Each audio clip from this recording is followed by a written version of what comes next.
Okay, so when you refer to the peak of rut, there are two different peaks, and it depends on how you say that or who you are or in your area, however you guys would refer to it in your groups of people.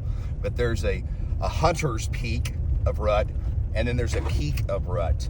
And the peak of rut is the actual deer breeding time. The most breeding on a certain date would be considered the actual peak rut.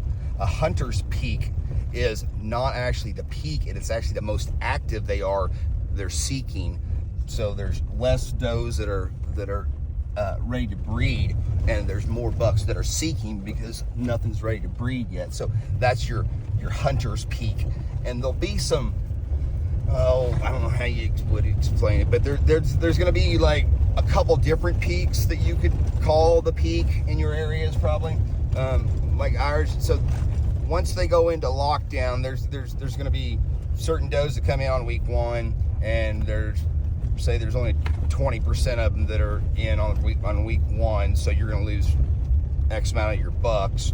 And then so when they cycle back out and those bucks leave them and release to go chase, you might see on one property more bucks cruising on different days that don't line up with the statistics. And it's just however your doe cycle falls. And then again on bucks, that the magazine will tell you, oh, bucks on lockdown for 5 days or bucks on lockdown for 7 days. It's really dependent. There's a lot of research done by guys that are actually in the field studying this on their own, that don't have a government tie or a college education.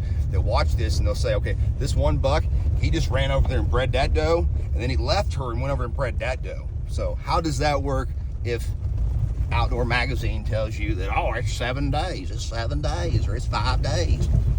It's just dependent upon that buck and his personality type, whatever it may be. Because I know some of those bucks that run over there and breed once, they'll run over here, now they're in lockdown with this girl for 2-3 days. I'm gonna guess it's got something to do with how far she is into cycle, and how much he doesn't want to run to look for others. But so just when you're talking to your buddies or when you're describing something, make sure you describe which peak or rut you're in. Sorry, I'm always looking for deer. So anyways, that sums that up. Okay, questions, ask Tyler.